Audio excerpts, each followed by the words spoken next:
What is leap year? Do you know the meaning of it? Let's find out. Ang leap year ay taon na may extra one day. Diba sa loob ng isang taon meron tayong 365 days, ngunit sa leap year na tinatawag meron tayong 366 days. Dahil sa extra one day.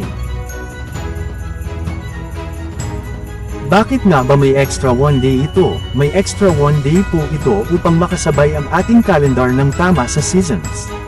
Sa totoo ang isang taon talaga ay 365 and 1/4 days, ibig sabihin may bukal pa na 6 hours dahil ang 1/4 ng isang araw ay 6 hours.